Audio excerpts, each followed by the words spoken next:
안녕하세요. 시애틀에서 사는 50대 후반 여자입니다.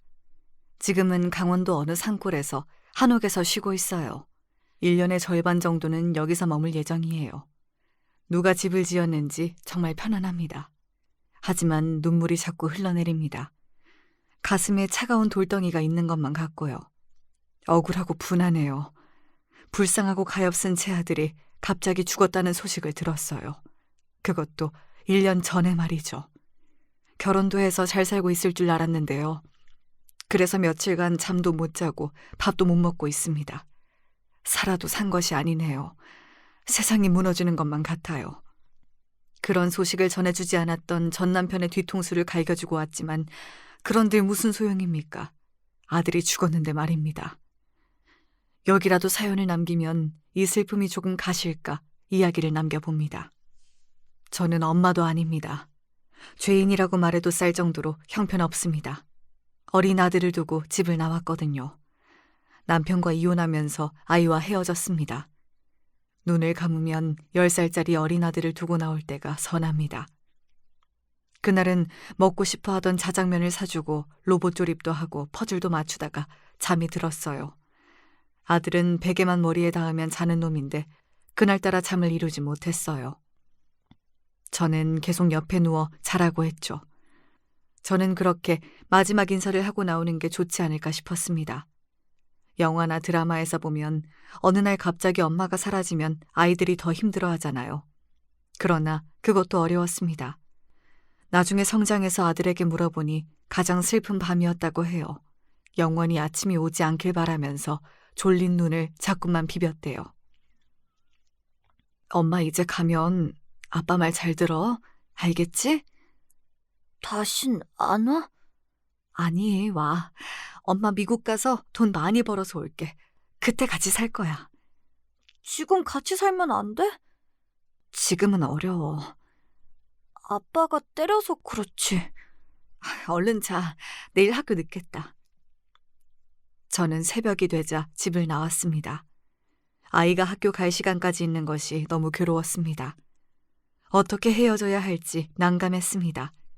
20년이 지났지만 그날 밤의 대화가 기억납니다. 불쌍하고 가여운 아들이 죽었다니 그 사실만으로 가슴이 무너졌습니다. 괴로워 어쩔 줄 몰라 절규하는 저에게 며느리가 힘을 내라고 하네요. 저보다 기가 막힌 사람들이 많을 테니 힘을 내라고요. 그래도 아들의 유언 때문에 저는 오늘도 하루 목숨을 부지하고 삽니다. 제가 행복하면 좋다는 아들의 말이 자꾸만 머리에 맴돌고 있어요. 우리 집은 제가 고등학교 무렵 산골에서 서울로 이사 왔습니다. 촌년의 상경이다 보니 생경했어요. 지하철도 처음 타보고 말로만 듣던 백화점까지 가보았습니다. 수세식 화장실도 얼마나 어색한지요. 제가 얼마나 촌스러운지 알겠죠. 미아리 쪽에서 서울살이를 시작했는데요.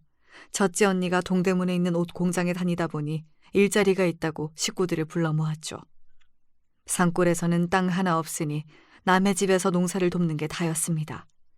언니가 중학교만 졸업하고 서울 어디 공장에 다니기 시작해서야 저희는 새끼를 다 먹을 수 있었죠. 남동생 둘과 저와 언니, 그리고 아버지, 어머니가 우리 가족이었습니다. 아버지는 다리가 불편했고 어머니는 말을 못하시는 분이었어요. 그리고 막내 남동생은 발달장애를 가지고 있었어요. 그런 장애가 우리 가족의 치명적인 결함이었습니다. 아버지와 어머니 둘 다 크고 작은 사고를 겪으면서 생긴 일입니다. 하지만 남동생이 정신적으로 부족한 상황이 되자 사람들은 병신네 가족이라고 했어요. 언니는 그럴 때마다 화를 냈죠. 그래서 시골 마을에선 살 수가 없다며 서울로 무작정 올라가 규모가 작은 옷 공장에서 일을 시작했어요. 적어도 서울에서는 대놓고 병신가족이라고는 안 했어요. 우리 가족한테 관심이 없었던 거죠. 일단은 막내를 장애학교에 보낼 수가 있었어요.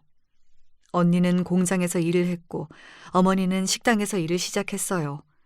다리를 저는 아버지는 일을 구하지 못했어요. 여자들이 나가서 버는 탓에 그래도 시골에서 땅도 없이 농사 짓는 것보다 벌이가 조금 나아졌지만 고향을 떠난 서울살이는 다들 힘이 들었죠. 아버지는 나중에 구두를 닦는 일을 하셨는데 동생들이 나가서 구두를 걷어오기도 했어요. 앉아서 하는 일이라 마음에 들어 하시던 모습이 선합니다. 우리 가족은 누구보다 성실하게 살아갔습니다. 저도 학교를 마치면 집안일을 했습니다. 셋이 번다고 해 6식구 입에 풀칠이나 할 정도였어요. 저도 겨우 고등학교를 졸업하고 근처 옷가게에서 점원으로 일을 시작했습니다. 한 3년 일했나 봐요. 거기서는 옷도 수선해주는 곳이었어요. 우리 가족은 새 옷을 입기보다 고쳐서 입고 바느질해서 입는 일이 많았어요. 언니 옷을 내가, 내 옷을 남동생이 입을 수 있게 제가 많이 고쳤거든요. 그래서 바느질도 나름 잘했어요. 그래서 옷을 파는 일보다 저는 작은 방에서 옷을 고쳐주는 일을 했어요. 키가 큰 사람에게는 단을 늘리고 작은 키를 가진 사람은 단을 접어 박음질을 해주었죠. 고급 원단은 미싱보다 손 바느질로 고쳐야 했어요. 그렇게 성실하게 일을 하다 보니 사장님이 저를 예쁘게 보셨어요. 그랬더니 그 사장님이 좋은 사람 소개해주겠다고 했어요. 그 무렵 언니도 시집을 갔고 남동생 하나도 공장에 취직해서 집이 안정된 터라 몇 달 후에 저는 선자리에 나갔습니다. 제 나이 23살에 이루어진 남자와의 첫 만남이었습니다. 하지만 대부분 저보다 10살 이상 나이가 많고 한 번 결혼을 한 아저씨들이었어요. 언니가 그 사실을 알고 옷가게 사장과 싸우고는 절 끌고 나왔습니다. 아무리 그래도 제 취자리는 보낼 수 없다면서요. 재단사였던 형부는 돈벌이가 점점 좋아서 언니의 목소리가 높아졌어요. 그러다 옷 도매업을 하는 남자를 소개받았는데 그게 아들 아버지였어요. 저보다 5살이나 많은 남자였는데 동대문에서 도매 가게를 운영한다고 했어요. 다방에서도 소리도 안 내고 커피를 마시는 모습이 좋았습니다. 양품점 사장이 소개해준 아저씨들은 후룩후룩 소리를 내고 마셨거든요. 그게 아들 아빠 전 남편과의 첫 만남이었습니다. 다른 것은 다 필요 없고 시어머니를 모시고 살아야 한다고 했어요. 저는 그게 뭐 어렵나 생각했는데요. 시어머니가 아버지처럼 다리가 불편한 분이었어요. 어쩐지 더 친근하게 느껴졌습니다. 남편과의 정보다 시어머니와 애틋함이 더 생긴 것이 그 때문이라고 볼 수도 있겠죠.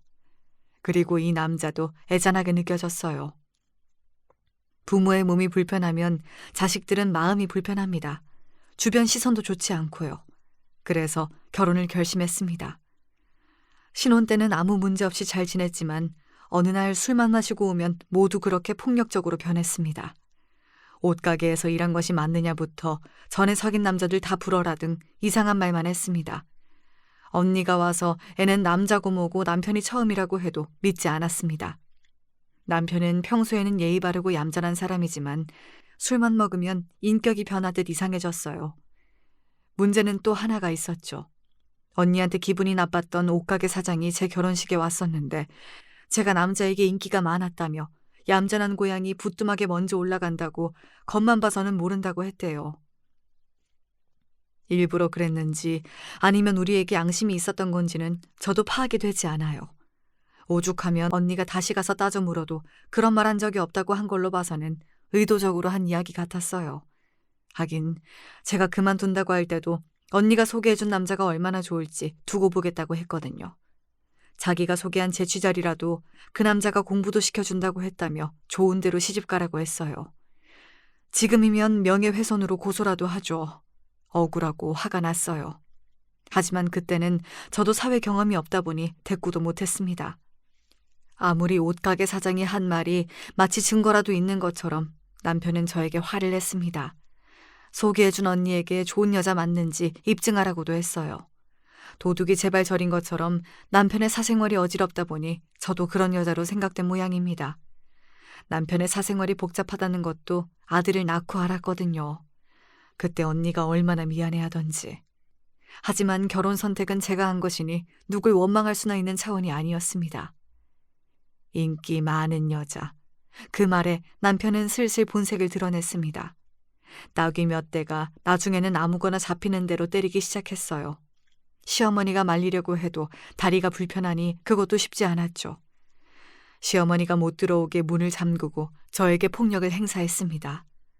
폭력의 정도가 심해지자 저는 형부에게 도움을 요청했죠.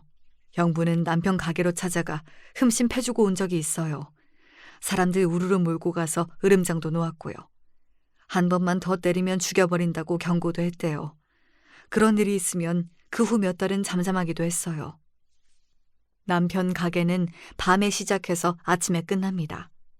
전국 각지에서 옷 소매업을 하는 사람들이 옷을 사러 오는 곳이니 한밤중에 손님이 가장 많아요. 퇴근은 아침 9시나 10시인데 그때부터 여는 술집도 있어요. 거기서 오후 2시까지 술을 먹고 오기도 했어요. 저는 그럴 때면 일부러 저는 동네 놀이터로 나갔습니다. 이럴 줄 알았으면 옷가게 사장이 권해준 배 나온 아저씨를 만나나 볼 걸 하는 후회도 했지만 거기라고 제 신세가 별반 달라지지 않았겠죠. 언니가 남편에게 술 좀 먹지 말라고 말려봐도 소용이 없었어요. 그렇게 오후 8시쯤 일어나 밥을 먹고 다시 가게로 나가는 것이 남편의 루틴인데요. 남편과 정답게 이야기를 나눈 시간도 별로 없었어요. 밤에 나가서 아침에 들어와 자다가 나가는 게 일이었으니까요. 술을 안 마시면 자기 어머니에게도 잘하는 효자 아들인데 술만 마시면 저를 붙잡고 시비를 걸었어요. 미친 사람처럼 변하는 모습에 저는 요즘도 술이 싫어요. 너 시골에서 사고 쳐서 서울 올라온 거지? 대답 안 해? 그리고 밤에 어디 싸돌아다녔어? 어? 집에 종일 있었는데요. 그리고 언니가 공장에 다녀서 서울로 올라왔다고 몇 번을 말해요.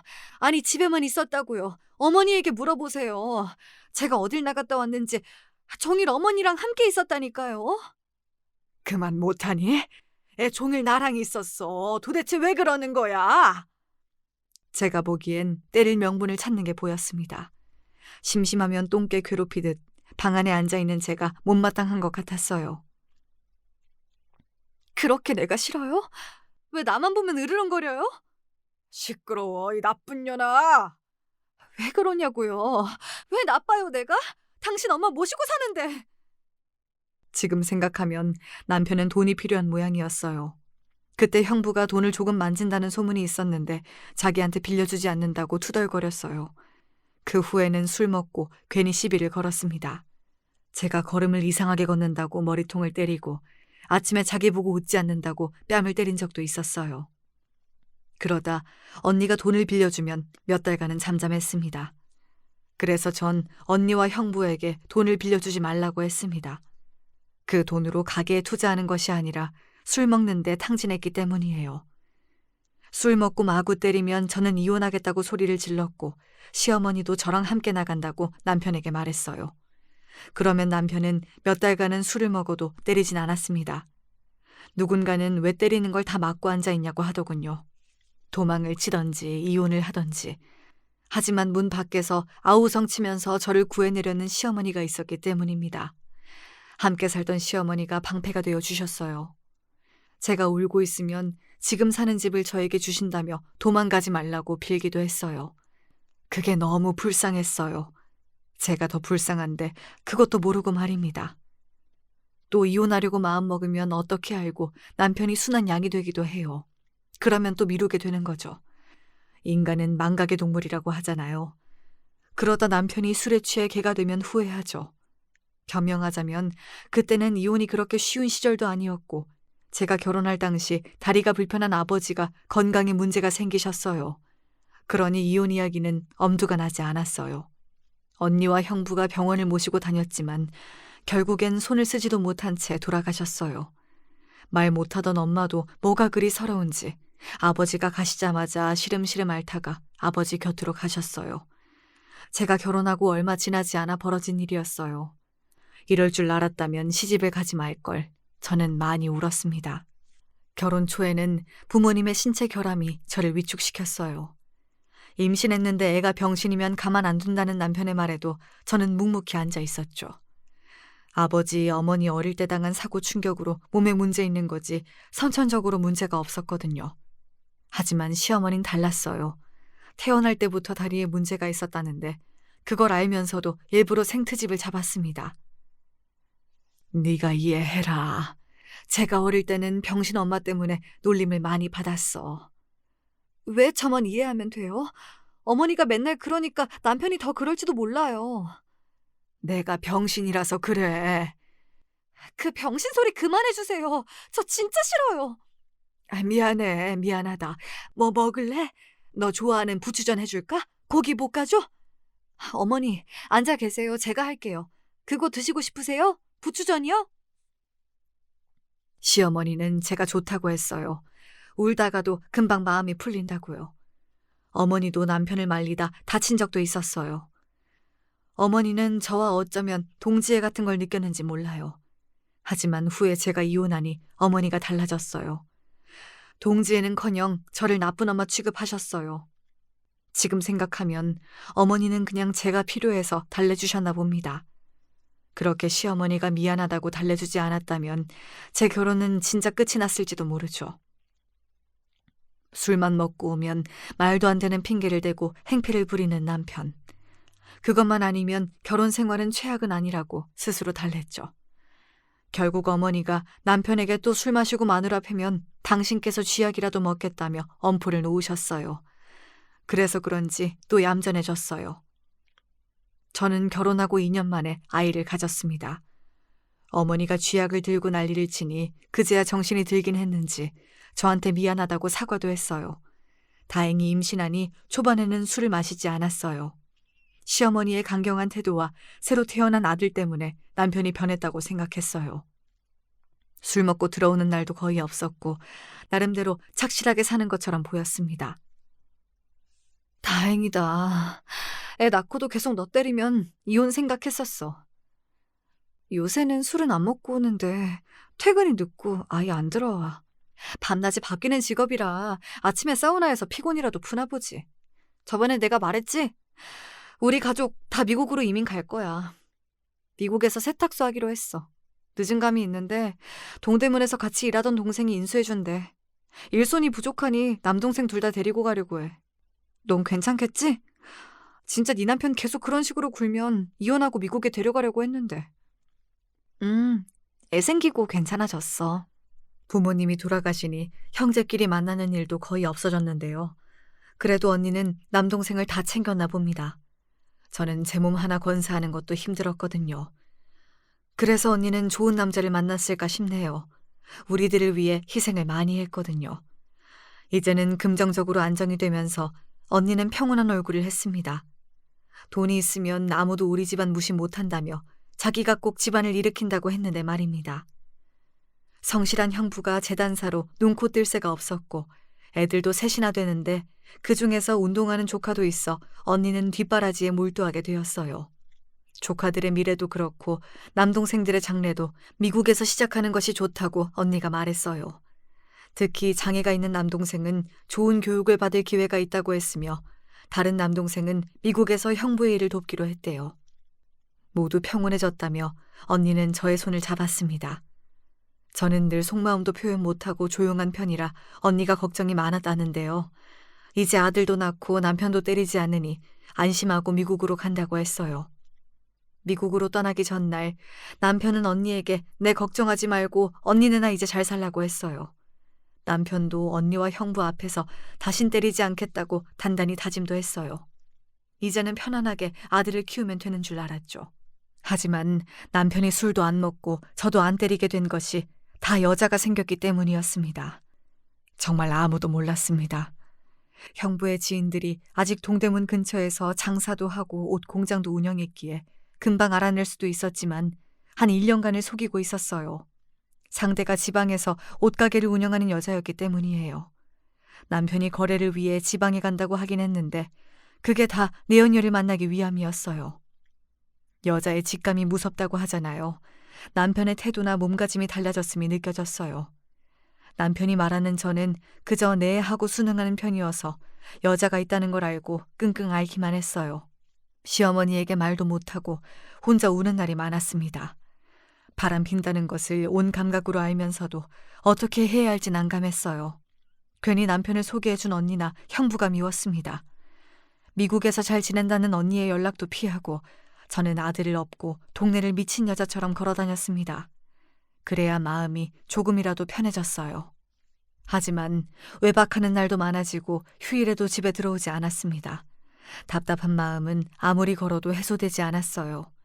그러다 저도 남편처럼 술을 마셔보았습니다. 이상하게 용기가 생겼어요. 적극적으로 남편의 뒤를 캐고 다녔고 외도 상대가 누군지 알게 되었습니다.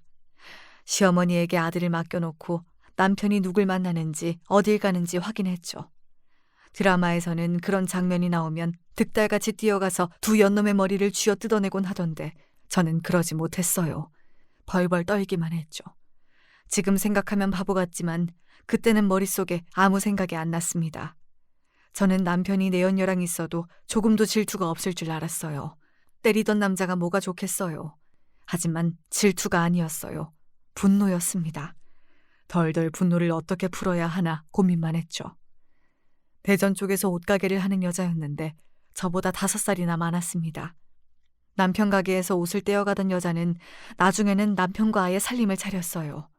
시어머니도 그제야 남편의 외도를 알게 되었지만 대책이 없었어요. 어머니는 시간이 지나면 들어오니 기다리자 자식이 있는데 무슨 걱정이니 했지만 그건 말도 안 되는 일이죠. 어머니나 기다리는 거지 저는 그럴 여유가 없었습니다. 남편과 애정이 깊진 않아도 그래도 서로 지켜야 하는 의무와 아내로 저의 권리도 있잖아요. 저도 무작정 그 집으로 찾아갔습니다. 가방 안에는 집에서 쓰던 망치가 들어있었습니다. 저는 내연녀의 가게로 들어가기 전에 소주 한 병을 벌컥벌컥 마셨어요. 무슨 용기인지 남편처럼 술을 마시니 비슷한 행동이 나왔습니다. 그 여자의 가게와 살림을 망치를 들고 깨고 부셔버리기 시작했어요. 그 뒤에 남편이 가게로 들어왔는데 저한테 뭐라고 하지 못하던데요. 평소 순한 여자가 그렇게 나오니 남편도 놀란 모양이었어요. 아무 말 없이 다짜고짜 다 쾅쾅 밟아버렸습니다. 지금 그렇게 다 행패를 부리면 고소를 당할 텐데. 하지만 더 무서운 것이 그 내연녀였습니다. 그 여자는 제가 그러면 그럴수록 웃기만 했어요. 소름이 돋았어요.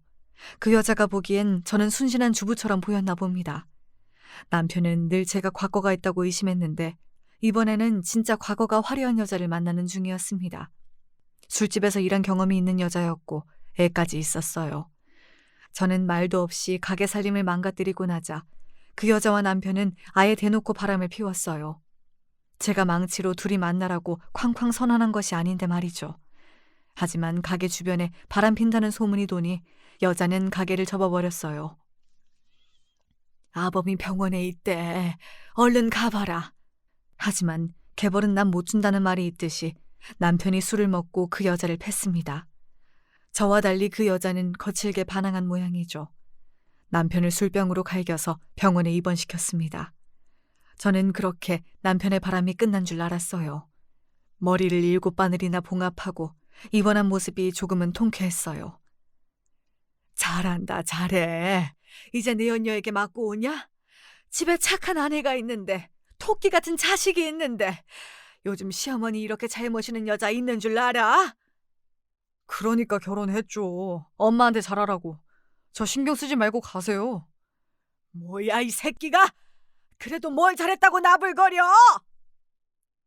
그제야 저는 남편이 왜 나를 선택했는지 알게 되었어요. 다리가 불편한 시어머니 때문이었어요. 선을 수십 번 봐도 선뜻 엄마를 모시겠다는 여자가 없었다고 합니다. 저만 좋다고 했다는데 집도 있고 가게도 있는 허우대 멀쩡한 남자가 장가를 늦게 간 이유가 몸이 불편한 시어머니 때문이었습니다. 언니는 제 남편을 저에게 소개한 이유도 바로 우리 아버지와 비슷한 시어머니의 신체 때문이었어요.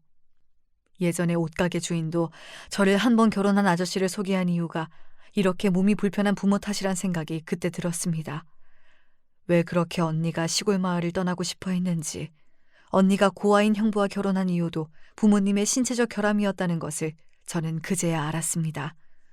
언니라는 울타리가 저한테 튼튼했기에 사람들의 진짜 속내를 몰랐나 봅니다. 남편이 다친 모습을 보니 저는 멍청한 생각을 했어요. 남편이 돌아올 줄 알았습니다. 바람도 이해하고 받아주려고 생각했어요. 미련했죠. 그 불륜 남녀는 서로 떨어질 수 있는 사이가 아니었어요. 두 사람은 서로 너무 닮아서 헤어질 수가 없는 존재였나 봅니다. 바퀴벌레처럼 헤어지지 않더군요. 결국 동대문 가게를 정리한 남편은 대전에서 큰 카페를 차렸다고 했어요. 그리고 집에 오지 않았습니다. 그때가 아마 아들이 5살 무렵이었어요. 한창 아빠를 찾는 시기인데 우리 아들 곁에는 남편이 없었습니다. 언니는 저보고 이제 헤어지라고 했어요. 하지만 저는 죽어도 이혼 안 한다고 했죠. 이혼하면 두 사람만 좋은 거잖아요. 내가 미쳤다고 그런 짓을 할까 싶었습니다. 하지만 남편은 이혼도 요구하지 않았습니다. 그저 그 여자와 함께 살아가고 있었어요. 이혼하면 시어머니를 모실 사람이 없었던 것입니다. 엄마를 맡길 사람을 찾는 것이 결혼이 아닌데 저는 그때부터 남편에 대한 미움이 자리 잡았습니다. 어린 자식이랑 몸 불편한 늙은 엄마를 저한테 맡겨두고 저는 좋아하는 여자랑 살다니요. 미국에 있던 언니가 한국까지 나왔습니다. 그 새끼 안 되겠네. 이제는 여자까지 생겨? 너 당장 헤어져. 아들은? 데리고 와. 우리가 키우자. 미국으로 건너와. 가서 일자리 구하고 남자도 많아. 이 미친놈이 사람 패더니 여자가 있어? 내가 미쳤지. 그런 개쓰레기를 소개하고. 내가 미쳤어. 그래, 이제 언니가 다 책임질게. 가자, 일어나. 너랑 조카 하나 내가 책임진다. 넌 쓰레기 밑에서 자식 키우고 싶어? 당장 끝내. 사돈, 그건 안 돼. 그 얘기를 들은 시어머니는 돌변했습니다. 아들을 절대 주지 못하니 나가고 싶으면 너나 나가라 하더군요. 이씨 집안 자손을 어디로 돌리냐며. 그 말도 일리가 있죠. 하지만 저는요, 제 인생은요, 하고 오니까 시어머니가 조금만 기다리면 아들이 돌아올 수도 있다고 했어요. 저는 기차를 타고 대전으로 내려갔습니다. 멀리서 남편의 카페를 바라보고 있었죠.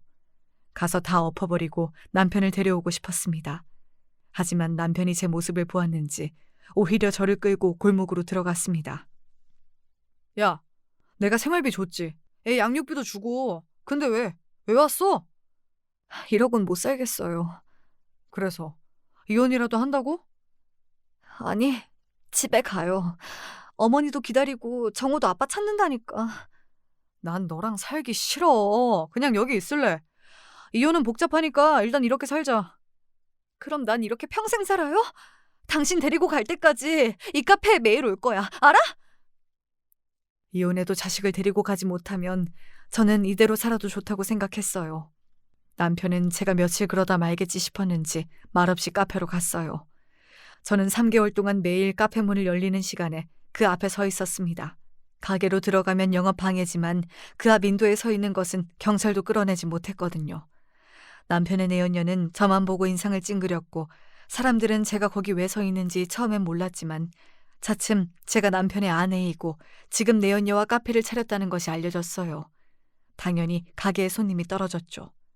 무슨 생각인지 남편은 저를 데리고 집으로 돌아왔습니다. 너 내가 가만히 있으라고 했지. 근데 왜 이러는 거야? 죽고 싶어? 나랑 그렇게 살고 싶으면 살아줄게. 그 대신 넌 내 손에 죽는다. 저는 함께 잘 살 수 있다고 생각했지만 남편은 술을 마셨고 저를 때렸습니다. 아이에게 그 모습을 안 보여주고 싶었지만 남편의 폭력은 점점 강해졌어요. 내연녀를 만나기 위해 대전에 내려가지 않으면 술을 마셨습니다. 그렇게 멍투성이가 된 저를 또 때리던 남편 앞을 어머니가 막아섰습니다. 둘이 갈라서라. 너 정도 못 붙이고 애엄마는 남편 없이 살 수 없다고 하고 이렇게는 못 살아. 그러다 애엄마 죽는다 죽어. 그러니까 카페 앞에 왜 서 있어? 너 때문에 잘 나가던 가게 말아먹었잖아. 그냥 가만히 있으면 되는데 왜 그러는 거냐? 저는 그렇게 버티다가 그만 살기로 마음을 먹었습니다. 누구는 자식 보고 그대로 참고 살라고 하고 다른 사람은 당장 이혼하고 나오라고 하지만 선택은 늘 쉽지 않았습니다. 30인데 자식 놓고 나가. 그래야 재혼이라도 하지. 그래도 어떻게 자식을 놓고 나가요? 제가 데리고 가면 안 돼요? 저 재혼 안 하고 애만 키울 건데요.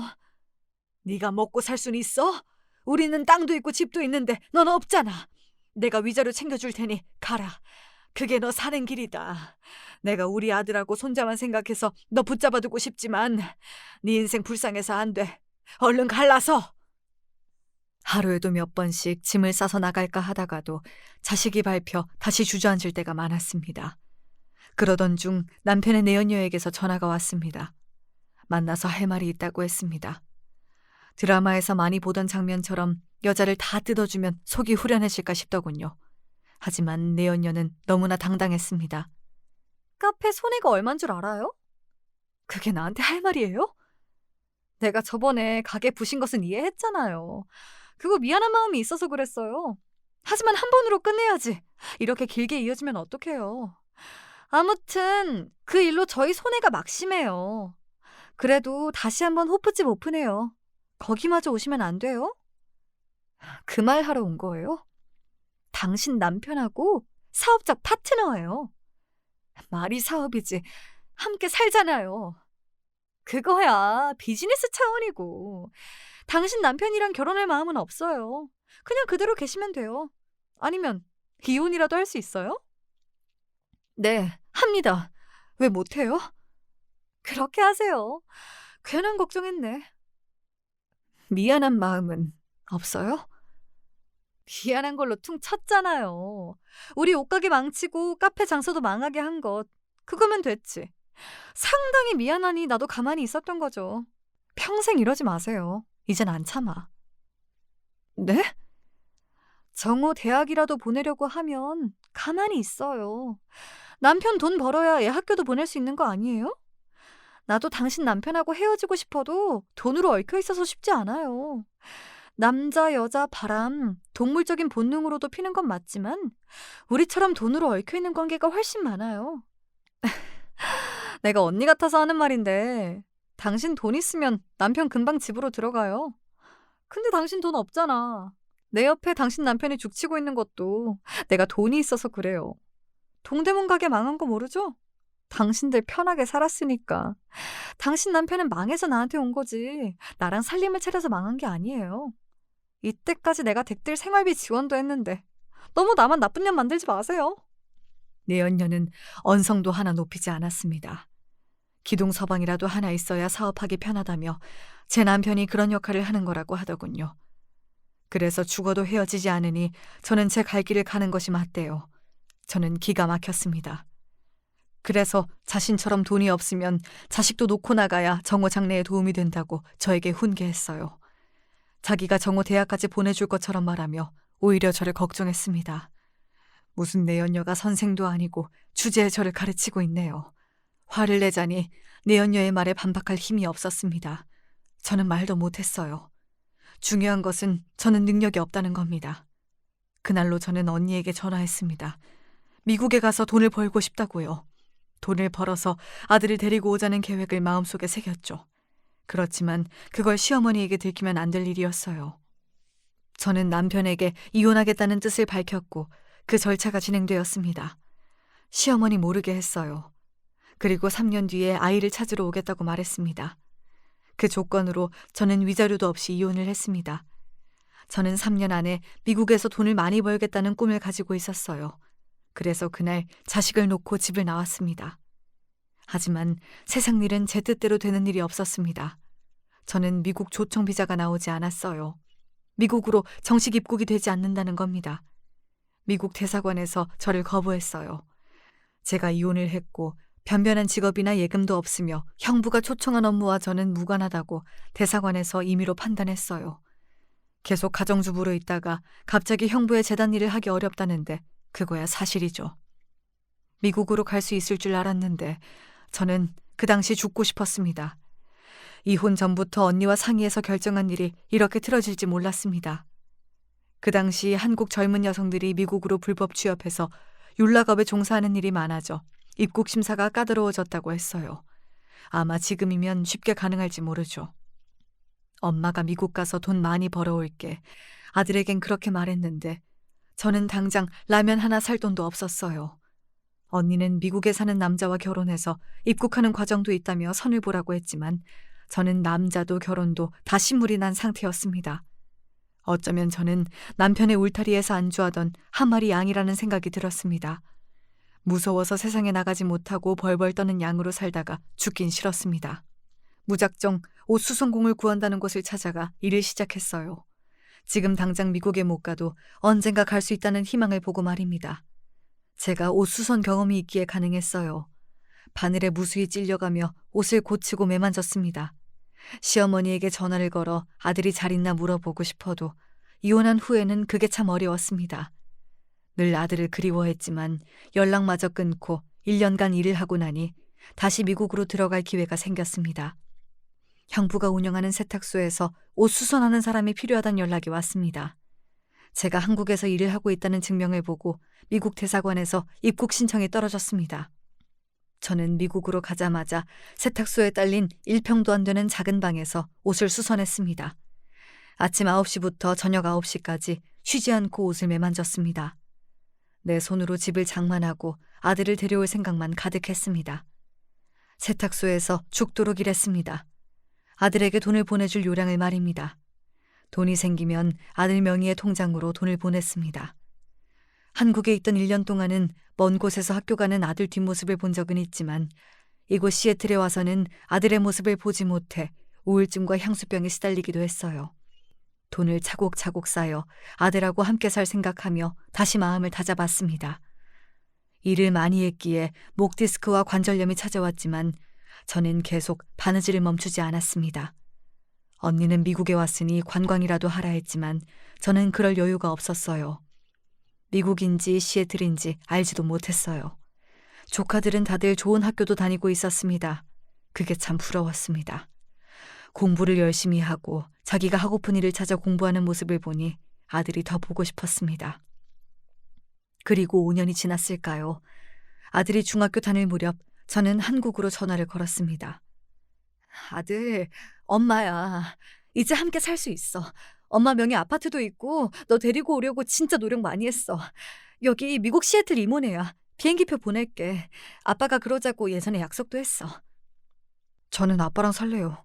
그럼 전화 끊습니다. 전에 전화를 걸기도 하고 엽서나 편지, 선물도 보냈지만 연결도 안 되고 받았다는 답도 없었어요. 시어머니가 중간에서 다 가로막았습니다. 저의 전화나 선물을 받으면 애가 마음을 잡지 못하고 밥도 안 먹고 거부한다고 중간에서 전달하지 않았다고 해요. 그래서 그런가요? 아들은 저에게 쌀쌀맞게 대했습니다. 제가 아무리 전화를 걸어도 아들은 받지 않았어요. 정말 죽기보다 싫지만 전 남편에게 전화를 걸어 도대체 애가 미국으로 오지 않는 이유를 물었습니다. 친구 있고 할머니 있고 다 있는데 네가 오라면 당장 가냐? 벌써 6년이나 지났어. 돈이나 보내. 그러면 생각이 달라지겠지. 남편은 여전히 저를 무시하는 말투였습니다. 그러는 사이 시어머니가 돌아가셨다는 연락을 받았습니다. 저는 전 남편이랑 연락하는 것은 싫었지만 아들이 저를 피하기에 어쩔 수가 없었습니다. 그리고 4년이 지나니 아이가 벌써 20살 성인이 되고 말았습니다. 저는 미국 생활을 정리하고 한국으로 들어가겠다고 언니에게 말했죠. 미국에서 8년 정도 돈을 모았기에 한국에서 아들을 보고 싶었습니다. 수도권의 작은 아파트 정도를 얻을 수 있는 돈과 어느 정도의 생활비를 가지고 한국에 들어갔습니다. 시어머니는 돌아가셨고 남편은 아직 그 내연녀와 함께 지내고 있었어요. 연인 관계는 아니라고 하더군요. 관심도 없는 이야기 그만하고 아들이 어디 있는지 알려달라고 하니 군대에 있다고 했습니다. 저는 군대에 있는 아들을 만나기 위해 통닭이나 김밥을 사들고 갔습니다. 다른 집 아들은 다 나오는데 내 아들만 부대에서 안 나오는 겁니다. 만나기 싫다는 말에 저는 자리에서 주저앉고 말았어요. 전 남편이 어떻게 말했길래 애가 저를 싫어하는 걸까요? 저의 관절에 문제가 상당했기에 심한 스트레스를 받으니 몸에 마비가 왔습니다. 그래서 병원에 입원하고 나오고를 반복했죠. 그러다 보니 아들도 제대할 무렵이 되었습니다. 저는 군대에 있는 아들에게 매일 편지를 보냈습니다. 답이 오길 정말 기다렸지만 끝내 오지 않았어요. 그러던 어느 날 한 젊은 남자가 찾아왔습니다. 바로 아들이었습니다. 저는 말도 못하고 계속 울었어요. 그러다 진정이 되니 아들이 인사를 했습니다. 안녕하세요 하는 인사가 왜 그렇게 서글프게 들릴까요? 몸은 어떠세요? 괜찮아. 너는 왜 대학 안 갔어? 바로 군대 가게? 공부에 소질이 없어요. 그럼 이제 뭘 할래? 아니, 밥은 먹었니? 밥은 다 먹고 왔고요. 어머니, 그냥 이대로 살아요, 우리. 한국에 있지 마시고 미국으로 가세요. 제가 자리 잡으면 연락드릴게요. 아니야, 이제 미국 안 가. 너랑 살려고 미국 간 거지. 너랑 같이 안 사는데 무슨 미국이야. 이모랑 삼촌들은 다 잘 살아. 가족들 다 꾸리면서. 너 왜 그때 안 온다고 했어? 중학생 때 말이야. 할머니 아픈데 어떻게 가요? 그때 할머니 아파서 돌볼 사람이 없었어요. 너 아빠는 뭐하고? 아시면서 뭘 물어요. 아버지 술 먹고 나중에는 저랑 할머니 괴롭혔어요. 그럼 너 미국에다 연락해야지. 엄마한테 도와달라고. 아버지가 엄마 미국에서 재혼했다고 그러던데요. 누가? 미쳤어! 아니야. 너랑 살려고 죽도록 일만 했어.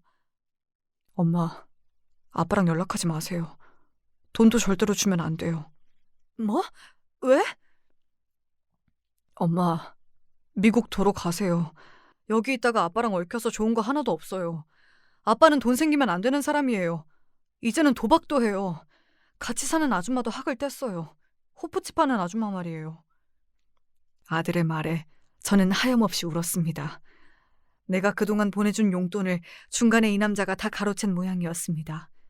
그 당시에도 아들은 제가 미국으로 간다고 하면 할머니 요양원으로 넘기고 저한테 돈을 달라고 해코지할까, 안 산다고 했다면서 마지막 헤어질 때 함께 만난 로봇을 아직도 간직하고 있다고 했어요.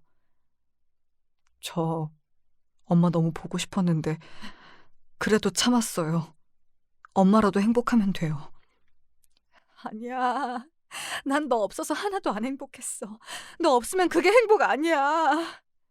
그래도 미국이면 여기보단 행복할 수 있잖아요.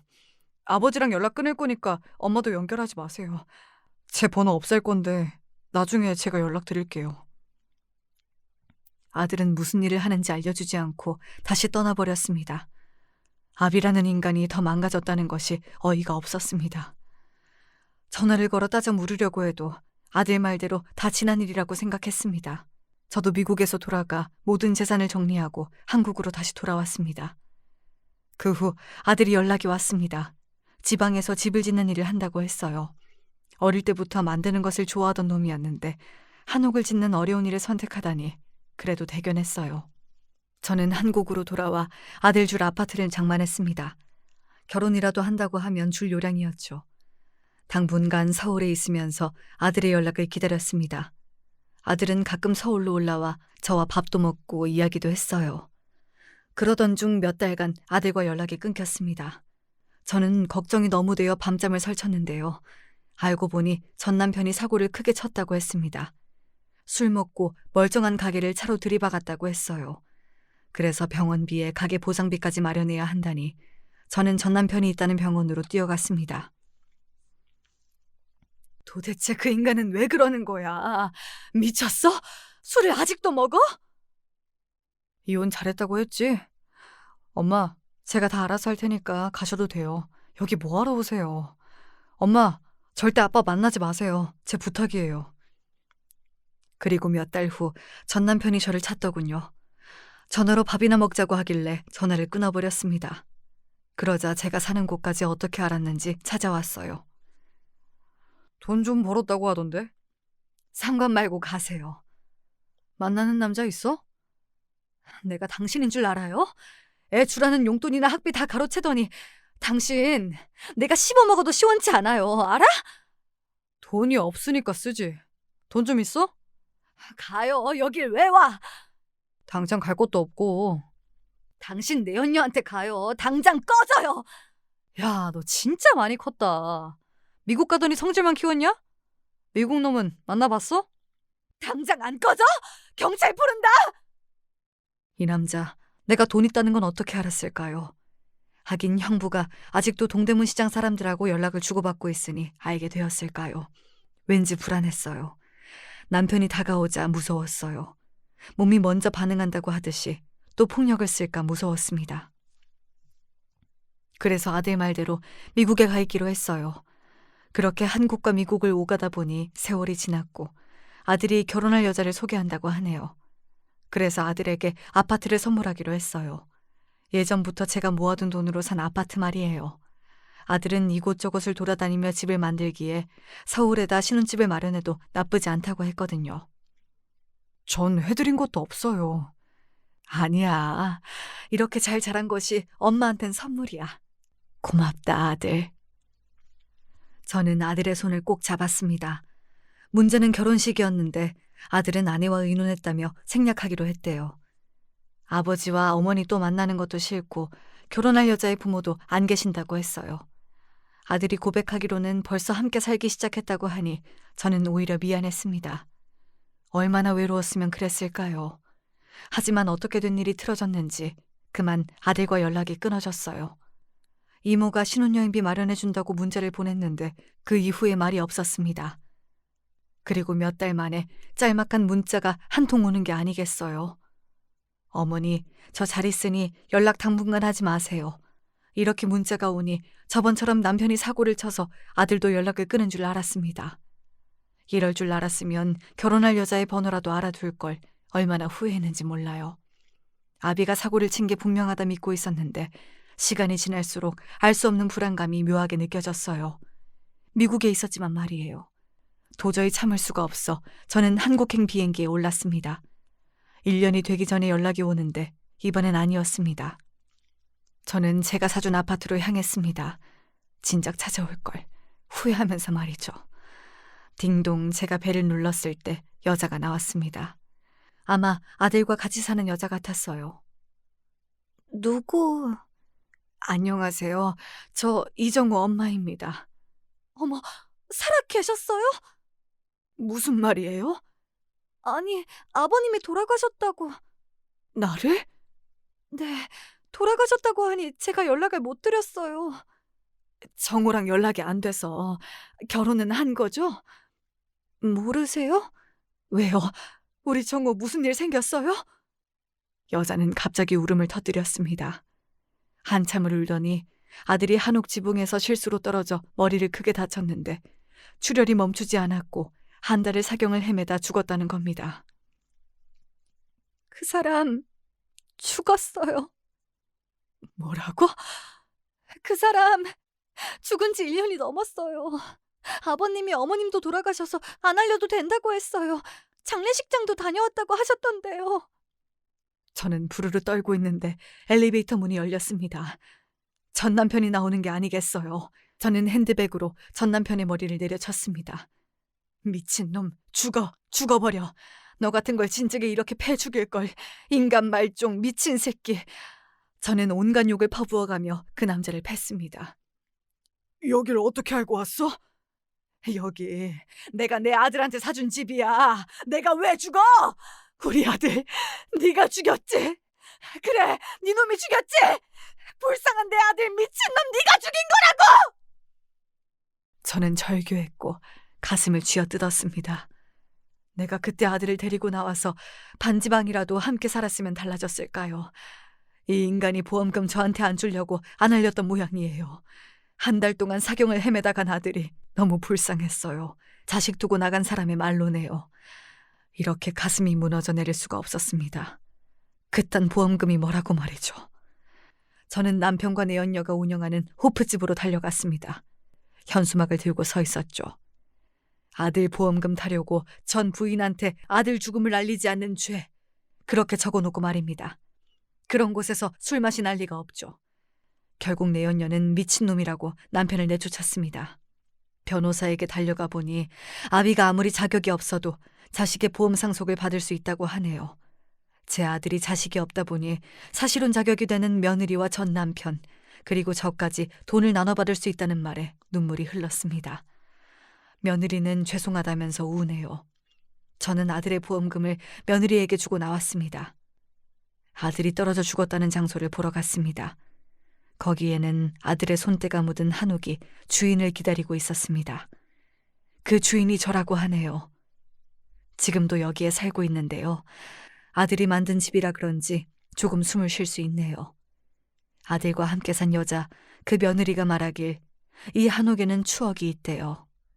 저랑 10살 때 마지막 밤을 보내면서 맞춘 퍼즐 그림이 바로 한옥이랍니다. 제가 혼잣말로 이런 데 살면 행복하겠다 했대요. 전 기억이 안 나지만 아들은 그게 가슴에 박힌 모양입니다. 이렇게 한옥을 지어 엄마를 살게 하겠다고요.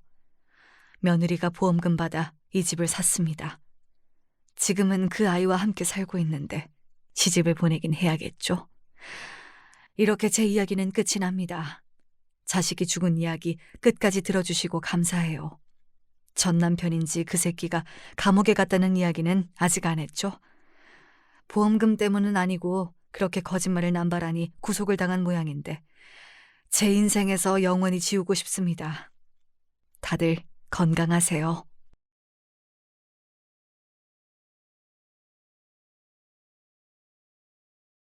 안녕하십니까? 그간 잘 듣기만 해왔던 사연에 빠지다 채널에 저의 이야기를 사연으로 신청해봅니다. 저는 남중 남고를 나왔습니다. 그 뒤로 어쩌다 보니 대학도 남자놈들이 유난히 득실거리는 전공을 택했으니 젠장 맞을 환경을 오래도 겪은 셈이었죠. 제가 그 중학교를 선택했던 건 단 한 가지 이유 때문이었습니다. 동철아, 넌 당연히 가련중학교에 갈 거지? 설마 다른 학교 생각한 거 아니지? 저는 아람중학교에 가고 싶다는 생각을 좀 하고 있었는데요. 굳이 왜 거길 가니? 거기까지 갈 필요가 있어? 가련중학교는 엎어지면 코다할 거리에 있잖아. 내가 너 이렇게 쓸데없는 소리 할까봐 미리 물어본 거야. 물어보길 잘했네. 아람중학교 같은 소리 말고 가련중학교에 가. 하지만 아람중학교가 교복이 더 폼이 난단 말이에요. 그리고 가련중학교는 이미지가 별로 안 좋아요. 양아치들이 많다 들었어요. 너만 양아치 짓을 안 하면 돼, 너만. 교복은 매일 입다 보면 뭐가 됐든 질리게 돼 있어. 엄마는 너 가련중학교에 가는 걸로 그렇게 믿고 있을게. 선생님한테도 그렇게 말씀을 단단하게 드려놔야겠어. 빼도 박도 못하게 해놔야지. 제가 얼마나 짜증이 났던지 모릅니다. 그 망할 놈의 남자 중학교를 간 것은 집과 가까워서 그랬습니다. 그리고 전 어머니를 거스를 수 없는 제 자신을 알고 있었습니다. 짜증은 부렸으나 감히 거역할 엄두는 못 냈어요. 어머니의 뒤엔 아버지가 계셨습니다. 아버지는 무서우신 분이셨죠. 어렸을 땐 특히나 범접이 불가능한 태산 같으신 분으로 여겨졌습니다. 전 아들이었으니 아버지의 무서움이 더 크게 다가왔던 것 같아요. 반항은 즉 죽음이었습니다. 얌전하게 저는 가기 싫어 죽을 것 같았던 못생긴 교복인데다 시커먼 남자놈들만 다니는 중학교에 진학을 하게 됐죠. 사실 그 중학교가 양아치 집합소란 저의 말은 거짓이었습니다. 그런 식의 소문이라면 대부분 중학교가 다 하나씩 달고 있었거든요. 하지만 저는 불행하게도 1학년 때부터 양아치가 되고 싶어서 환장한 놈들을 맞닥뜨리게 됐답니다. 자기들끼리 똘똘 뭉쳐서 소위 일진놀이란 걸 시작했고 무슨 인생의 대선배를 대하듯이 2학년, 3학년 형들에게 깍듯이 굴면서 파벌을 크게 늘려갔습니다. 생각해보면 우스운 일입니다. 불과 몇 주 전까지만 해도 초등학생이었던 녀석들이 교복을 입었다고 해서 난데없이 어깨에 힘을 주고 거들먹거리는 걸음걸이들을 하나같이 장착을 하며 다니는 꼬라지가 가당치도 않았죠. 저는 그런 무리와 어울려 다니고 싶지 않았습니다. 어머니의 말 맞다나 저만 양아치가 되지 않으면 되는 것이라고 생각했어요. 하지만 남자 놈들의 색이란 것은 무식하리만치 단순했습니다. 야, 동철아, 너희 집이 좀 잘 산다면서? 너랑 같은 초등학교 나온 애들이 그러던데? 우리 집이? 글쎄다, 몰라. 난 모르는 얘기야. 너희 집 얘기를 네가 모르면 대체 누가 아냐? 그래서 너희 집 좀 사는 거 맞아, 아니야? 조금은 뒤늦게 양아치 무리에 편입을 한 녀석이 있었습니다. 그 녀석이 저와 같은 반이었기 때문에 양아치 무리에 끼고 싶어서 얼마나 환장을 하며 기웃거리다가 그곳의 일원이 되었는지 제가 어렴풋이 알고 있었죠. 그들의 사정에 관심을 안 두려고 노력하며 지내던 저도차도 알 정도였으니 웬만한 녀석들은 그 녀석의 행적을 다 알고 있었을 겁니다. 그 녀석은 성철이었는데요. 제 이름은 동철. 그러니까 이름이 나름 비슷하다면 비슷하다고 할 수 있었죠. 하지만 이름으로 엮이는 것은 더 후의 일이었고 우선 첫 만남이었던 중학교 1학년 땐 전 찌질이 지망생, 성철이는 양아치 지망생으로 각자 성격을 완전히 달리한 채 인연을 맺었습니다. 뭐 악연도 어쨌든 인연이라고 치니까요. 음, 그렇다면 아니야. 우리 집 좀 사는 거 아니야. 너 뭐라고? 내가 들은 것하고는 다른데 너네 아버지가 사업인가 뭐를 좀 하신다 그러던데. 사업하시는 건 맞는데 그렇다고 해서 집이 잘 산다는 얘기랑은 다른 얘기잖아. 암튼 그래서 좀 사는 거 아니야, 우리 집. 제가 태어나게 됐고 했을 때 안 보는 척하면서 이쪽을 다 지켜보고 있었던 같은 반 녀석들이 저마다 푸흡 하면서 웃음을 터뜨렸습니다. 제가 본의 아니게 성철이 녀석을 한 방 먹인 셈이었거든요. 할 말이 없어진 성철이는 넋이 빠진 표정이었습니다. 저에게 뭔가 트집을 잡고 싶은데 머리는 얼른 안 굴러가서 답답해 미치겠다는 듯 곧이어 입맛을 빠르게 다시더군요. 그러나 결국 별 소득 없이 저의 자리 앞에서 물러나야 했죠. 설마 하니 제가 저희 집 잘 사는 거 아니라고 대답할 줄은 몰랐던 모양입니다. 성철이가 왜 저한테 집안 사정을 물어봤겠나요? 답은 하나였죠. 삥 뜯으려고요. 저희 집이 근데 잘 사는 건 사실이었습니다. 성철이의 표현에 따라서 좀 사는 집이었습니다. 아버지께서 괜히 무서운 분이 아니셨어요. 냉정한 사업가 기질이 강하셨기 때문에 어린 제 눈엔 항상 무섭게 보였던 것입니다. 약간은 특이하게도 친가보다 외가가 더 잘 살았습니다. 친가는 형편이 원래 그저 그랬다고 해요. 반면에 외가는 배에 기름칠할 정도는 꾸준히 하고 살아온 집안이라고 익히 들은 바 있었고요. 낭중지추라고 하던가요? 타고난 환경이고 나발이고 그런 것은 아버지의 발목을 감히 잡을 수가 없었습니다. 사력을 다하신 끝에 30대 초반의 나이에 작은 사업체를 어엿하게 운영하고 계셨고 외할아버지의 눈에 들어 어머니와 결혼을 하셨던 거예요. 참고로 어머니께선 집안 형편이 예전에 딱히 어려웠던 것도 아니었건만 중학교를 나오지 못하셨습니다. 아들만 우대하셨던 외할아버지 때문에 열이 받을 대로 받았던 딸. 그 사람이 바로 제 어머니셨거든요. 나는 더럽단 말과 치사하다는 말을 왜 같이 쓰는지 알겠어. 네 외할아버지를 두고 하는 말인 거야. 정말 더럽고 치사해서라도 그깟 학교 안 다니고 말지 싶더라. 외할아버지께선 당신의 딸들을 철저하게 미래의 출가 외인 정도로 대하셨다고 해요. 여러 의미로 대단하신 분 같아요. 온갖 잔소리를 듣고 욕을 먹으며 중학교를 다닐 바엔 죽도록 집안일이나 하고 나가서 돈이나 버는 게 나을 것 같아서 어머니는 그렇게 하셨다네요. 당시에는 그게 속이 편하셨다고 하는데 시간이 지나자 가슴속에 응어리로 한으로 남았다고 하시더군요. 남들이 보기엔 경제적으로 어려울 것 없어서 축복받은 집안의 딸이었겠으나 실상은 전혀 다른 인생을 살아오신 어머니셨어요. 반항심에 별 개차반 같은 남자들도 많이 만나보셨다고 했습니다. 그러나 당신 스스로도 신랑감은 절대 아니구나 하는 생각 정도는 갖고 계셨다네요. 그러다 보니 결혼을 못하신 채로 20대 후반에 접어들게 되셨는데 외할아버지의 강한 압박 때문에 아버지와 결혼하셨던 거예요. 내가 이 나이 먹도록 결국은 부모님의 그늘을 못 벗어나는구나 싶어서 화딱지가 났고 그래서 시키는 대로 결혼하는 건 절대 안 하려 그랬었지. 근데 네 아버지 얼굴을 딱 본 순간에 어라 마음에 드네. 그래서 에라이 그냥 마음 편하게 결혼을 해버리자 싶더라고. 부모님의 과거도 굉장히 흥미로운 이야기였으나 질풍가도의 중학교 시절을 마무리 지어보자면 결국 저는 성철이 녀석 때문에 골치가 아파졌답니다. 여러 가지 확인 작업을 거친 끝에 제가 좀 사는 집 자식인 것을 확인하게 된 성철이는 제가 본인을 기만하고 약 올렸다고 생각하면서 그때부터 절 엄청나게 싫어했습니다. 그냥 싫어하는 것으로 끝낼 양아치 지망생이 아니었죠. 야, 친구 좋다는 게 뭐냐? 친구한테 1,000원만 주면 안 되겠냐? 어? 너희 집 잘 살잖아. 잘 못 산다는 거 거짓말이었잖아. 잘 산다고 쳐도 내가 왜 너한테 돈을 줘야 되는데? 귀 막혔냐? 친구 사이니까 줘야지. 내가 몇 번을 말하네, 동철아. 우린 친구잖아, 어? 친구끼리 돕고 살아야 좋은 거 아니겠어? 안 그래? 그러니까 좋은 말로 할 때 내놔라. 알아서 내놓으면 1,000원, 알아서 안 내놓으면 나한테 얻어 터지고 나서 가진 거 다 내놔야 할 거야.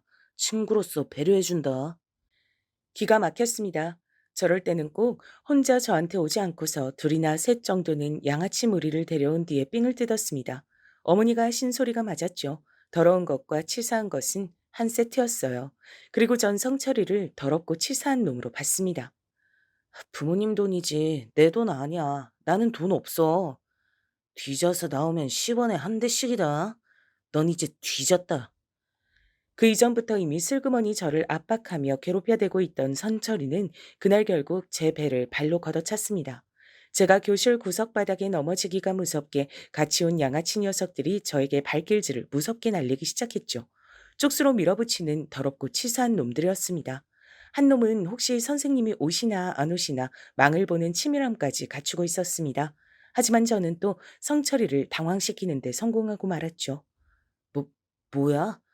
이 새끼 진짜 정체가 뭐지? 왜 돈이 한 푼도 없어? 야, 넌 중학생이 돼가지고 어떻게 1,000원도 없냐? 용돈도 안 받아? 이런 괴상망측한 찌질이 새끼를 다 봤나? 당황한 성철이가 제 가방을 뒤져봤지만 거기에도 돈이 없던 것은 물론이고 딱히 탐이 날 만큼 값이 나가는 학용품 하나도 없었습니다. 그러자 함께 저를 때린 양아치 녀석들이 어이없단 시선을 성철이에게 날리기 시작했죠. 너는 목표물 선정을 이상하게 하는 재주가 있다. 덕분에 우리만 헛고생하네. 뒤늦게 양아치 무리에 들어갔던 성철이는 아직 입지가 완벽하지 않은 모양이었습니다. 금세 식은땀을 흘리는 게 보이더군요. 전 속으로만 웃었죠. 내가 이럴 줄 알고 지난주부턴 아예 돈을 안 갖고 다녔다 이 자식아. 뛰는 양아치 위에 나는 찌질이 있다. 돈 한 푼 없이 어떻게 학교를 다니냐고? 왜 못 다녀? 집이 가까우면 다 가능하게 돼 있어. 삐까 번쩍하던 비싼 학용품, 브랜드 가방 이런 것들도 진작에 제 남동생에게 넘긴 바였죠. 정확히는 남동생이 것과 교환을 했습니다. 항상 저의 것을 탐내는 녀석이었기에 저의 제안을 무척이나 기뻐했답니다. 남동생은 아직 초등학생이었으니 중학생의 시각에서 보기엔 유치하고 왠지 보잘것없는 학용품들이었죠. 제가 작정하고 대비를 해놓은 탓에 성철이는 저를 쉽사리 엿먹이지 못했습니다. 저에게 돈을 가져오라고 돈 내놓으라고 그런 으름장도 놓았지만 전 귓등으로도 안 들었어요. 부모님이 보통 엄하신 게 아닌데다가 미칠 듯한 구두쇠셔서 돈의 디귿자만 꺼내도 집에서 처맞는다 그랬습니다. 돈 달라고 그랬다가 부모님한테 맞이나 돈 못 줬다고 너한테 맞이나 그게 그거라고 했더니 성철이가 완전히 어리 빠진 얼굴로 절 쳐다봤던 표정. 그게 정말 가관이었죠. 사실 저라고 해서 양아치 무리에게 찍히고 싶진 않았습니다. 척을 지는 것은 사양이었고 눈에 띄는 짓 자체를 하고 싶지 않다는 게 솔직한 바람이었죠. 그래서 저 돈을 마음이 편하진 않았답니다. 무식한 남자들의 세계에서 얄밉게 나대는 놈보다 눈엣 가시로 여겨지는 놈도 없었거든요. 그런 놈이 되는 것만 싫었기에 저는 적당히 숨을 죽였습니다. 천만 다행이라면 다행히도 성철이 말고 다른 양아치 무리의 놈들은 절 괴롭히는 것에 딱히 관심이 없었어요. 나약하고 온순하고 만만하면 쉽게 그놈들의 표적으로 찍히곤 했는데 제가 그들의 관심사에서 멀어질 수 있었던 건 자명한 이유 때문이었습니다. 괜히 저를 잘못 건드렸다가 제 부모님이 학교에 찾아와서 난리라도 치면 본인들에게 손해가 갈 거라고 생각했기 때문이었죠. 같은 반 녀석들이 동철이는 부모님이 능력이 좋아서 그 자식들이 안 때리잖아 라고 쑥덕거리는 얘기를 제가 몇 번이나 들었었네요. 저를 노골적으로 싫어했었던 성철이만 아니면 그럭저럭 버틸 만한 학교 생활이었고 가끔 만화책 보는 것을 일탈이랍시고 여기는 모범생 녀석들하고만 전 어울려 다녔습니다. 그러다가 집에 큰일이 생기고 말았어요. 아버지의 사업이 폭삭 망해버린 것이었습니다. 폭삭 망했다는 건 외엔 표현할 길이 없다고 큰 고모가 저희 집에 와서 눈물을 훔치시며 그렇게 말씀하시는 걸 들었어요. 꽤나 유복하게 잘 살았던 저희 집은 어느새 빚더미에 올라 있었습니다. 이거 이제 우리 물건 아니야. 이런 것도 다 빚쟁이들이 가져갈 거야. 저희 집에 있는 저희 물건인데 도대체 어머니가 무슨 말씀을 하시는 건지 처음엔 알아듣기 힘들었어요. 하지만 도망치듯 이사를 가게 되었던 날 모든 것이 실감이 났습니다. 제가 중학교 2학년에 2학기를 지나던 때의 일이었죠. 어둡고 습하고 왠지 모르게 그 안에 있기만 해도 기분이 우울해지는 것 같은 방 한 칸짜리 작은 집이 저희 가족의 새 보금자리였습니다. 이곳에서 가장 가까운 중학교에 제 남동생이 진학할 것이고 저 또한 그곳으로 전학 절차를 밟을 거란 얘기를 들었어요. 저에게 선택지는 없었죠. 제가 부모님을 잘 둔 덕분에 무사히 학교 생활을 할 수 있었던 것처럼 미성년자인 자식은 부모님을 따라 명과 운이 갈릴 수밖에 없었습니다. 그런 집에서 살기 싫었어요. 제 침대, 책상, 옷장 이런 것들은 모두 잃고서 이불 하나만 건졌다는 것도 여전히 믿어지지가 않았고요. 그때까지 평생 알아온 아버지의 모습은 태산이고 호랑이이고 승리자이고 언제까지고 기댈 수 있는 너른 등판이었습니다. 그러나 사업 실패라는 크나큰 몰락을 겪고 나신 아버지의 모습은 초라하고도 슬픈 것이었습니다. 답답함을 잔뜩 머금은 아버지의 눈빛에선 당신께서 추락을 겪으셨단 그 사실보다도 그 추락에 처자식을 매달고 말았다는 죄책감이 더욱 크게 엿보였습니다. 제가 장남은 장남이고 둘째는 둘째인가 보다 싶더라고요. 저는 아버지의 그런 기색을 읽었고 애써 의연하게 구시려고 하는 어머니의 노력이 보였는데 남동생은 떼를 쓰기만 했습니다. 왜? 우리 가족이 이런 집에서 살아야 돼요? 나 다시 원래 집으로 갈래요. 동훈아, 너 엄마가 또 이렇게 막무가내로 땡깡 부리면 혼낸다고 했어, 안 했어? 너 진짜 혼나고 싶어서 이래? 다시 그 집으로 어떻게 가? 못 가. 그 집은 이제 우리 집이 아니야. 여기가 우리 집이야. 동훈아, 제발 철 좀 들자. 네가 아니라도 엄만 너무 힘이 들어. 엄마야말로 철 좀 들어요. 아빤 자꾸 담배만 피잖아요. 밖에서 담배만 피는 거 내가 다 알아요. 내가 봤단 말이에요. 나하고 형은 학교 열심히 다니는데 아빤 그런 것도 안 하면서 엄마는 아버지를 혼내야지 왜 나를 혼내요? 철부지 남동생 앞에서 어머니는 말문이 크게 막히신 듯 보였습니다. 때로는 순수하기 때문에 어린 아이들이 어른들보다 되려 잔인하게 굴 때가 있다죠. 선과 악의 경계를 아직 모를 때라 그렇다고 하는데요. 이 시기에 제 남동생이 그랬던 듯 싶어요. 보이는 그대로 받아들이고 말을 뱉으니까 부모님께선 크게 상처를 받으실 수밖에 없었죠. 어른이라고 해서 상처를 안 받는 게 아니구나. 아버지도 실패하시고 힘들어하실 줄 아는 분이었어. 나는 왜 아버진 영원히 꼿꼿하실 거라고만 생각했을까? 저희 가족이 수렁에 빠졌던 이때 전 사춘기의 예민한 감수성으로 되려 부모님을 섬세하게 이해할 수 있게 됐던 것 같아요. 아버지를 돕고자 하는 마음으로 돈을 건넸던 외가 쪽도 피해가 막심했고, 따라서 어머니의 속은 썩어 문드러져 가고 있었습니다. 어머니는 걸핏하면 외가욕을 했었고, 특히나 외할아버지를 신랄하게 비난하시곤 했던 분이셨으나, 상황이 이렇게 되자 다른 누구보다 외할아버지께 죄송스러워하는 것을 보고 부모 자식 간의 관계는 굉장히 복잡한 문제라는 생각도 하게 됐죠. 그래서 제가 사내 치고는 감수성이 풍부하다는 말을 꽤 듣는 학생이 되었었나 봅니다. 둘째란 이유로 저보다 철이 느리게 들었던 남동생을 대신해서 제가 효자가 될 때였죠. 애초에 그 중학교에 진학하고 싶지 않았던 것처럼 전 전학 따위는 가고 싶지가 않았으나 그 불평과 불만은 목구멍 안으로 삼켜버렸습니다. 전학은 3학년으로 올라가던 시기와 맞물려서 이루어졌어요. 조용히 사물함을 정리했고 꽤 친하게 지냈던 모범생 녀석들 몇 척에만 전학 사실을 알린 뒤였습니다. 그런데 학교에는 대체 비밀이란 게 없는 모양이었어요. 어떻게 알고선 성철이 녀석이 저에게 전학 얘기를 꺼내왔던 겁니다. 야, 너 사물함 비웠더라? 가방은 2개를 가지고 왔네. 가방에 사물함에 있던 것을 싹 다 담았나 봐. 너 전학 간다는 얘기가 사실이었구나. 어, 그래, 사실이다. 난 전학 가니까 넌 앞으로 여기서 잘 먹고 잘 살아라. 근데 이 찌질이 새끼가 끝까지 말본세를 안 고치네. 야, 너 부모 믿고서 까부는 것도 적당히 해야 될 거다. 그런 게 영원하리라는 보장이 있겠냐? 안 그래? 성철이가 그때 뭘 알고서 저한테 그런 말을 한 것은 아니었으나 듣던 입장에선 조금 뜨끔할 수밖에 없었죠. 제 본심은 그때 대체 내가 너한테 뭘 잘못했길래 넌 나한테 이러는 것이냐고 그런 것이나 따져묻고 싶었습니다. 그러나 전학이 결정된 상태에서 그런 소모적인 행위 따위는 하고 싶지가 않았어요. 대신 양아치무리에서 튕겨나가지 않기 위해 안간힘을 쓰며 학교 생활을 하고 있던 성철이에게 선심을 가득 담아 조언을 남겨줬습니다. 야, 나한테 그런 소리를 할 게 아니라 넌 공부부터 해라. 뭐라고? 이 찌질아, 지금 너 공부 잘한다고 나한테 유세 떠냐? 자랑질이야? 확, 씨, 그 잘난 대갈통을 박살내줄까 보다. 네가 전교 꼴찌, 성적 바닥을 기는 놈이었음 내가 이런 소리도 안 하지. 그건 아예 가망이 없으니까. 근데 너 의외로 기본적인 머리는 있는 모양인지 중하위권은 하더라. 전교 등수 복도에 붙었던 날에 네 성적 봤어. 똥폼 잡고 싶어서 양아치 짓을 하는 녀석치고는 성적이 그만하면 괜찮던데. 작정하고 공부 좀 해. 이게 미쳤나? 야, 너 죽고 싶냐? 네 대갈통 따위는 이 주먹 한 방이면 망가뜨릴 수 있어. 너 그거 알고서 지금 나한테 까부는 거냐? 난 어차피 적당히 공고해 갈 건데 공부가 뭔 상관이야? 성적 낮게 보는 공고해 가려고? 그럴 거면 멋대로 공부 안 해도 되겠네. 근데 만에 하나 성적 깐깐하게 보는 인문계 턱걸이라도 하고 싶음 공부해라. 지금이라도 늦지 않았어. 이 찌질이가 완전히 지랄하고 자빠졌네. 벌써 3학년인데 늦지 않긴 뭐가 늦지 않아. 넌 집안이 잘 사니까 언제든지 학원 다니고 과외 받을 수 있으니까 뭐든지 쉽게 느껴지나 봐. 쉽다고는 안 했는데. 그렇게 생각 안 해. 근데 해볼 만하다고는 생각해. 네 말대로 벌써 3학년이잖아.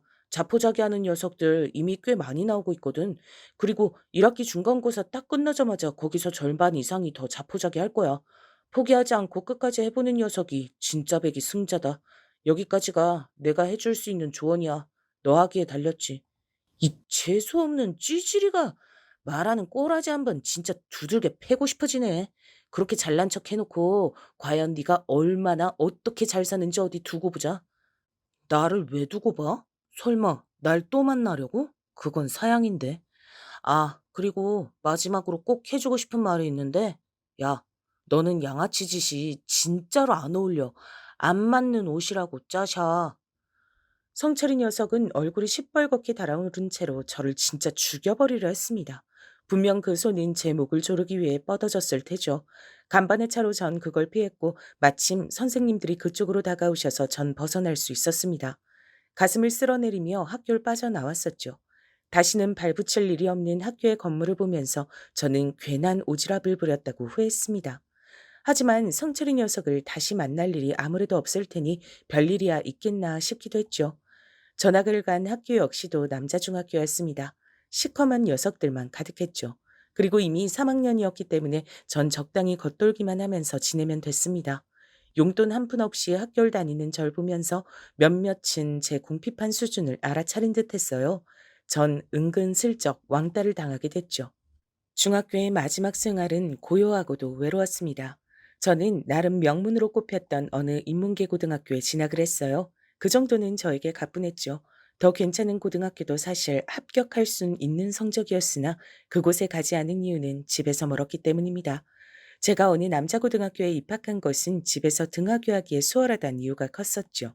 어느새 그 코딱지만한 어두운 공간을 아무렇지도 않게 집이라고 칭하고 있었습니다.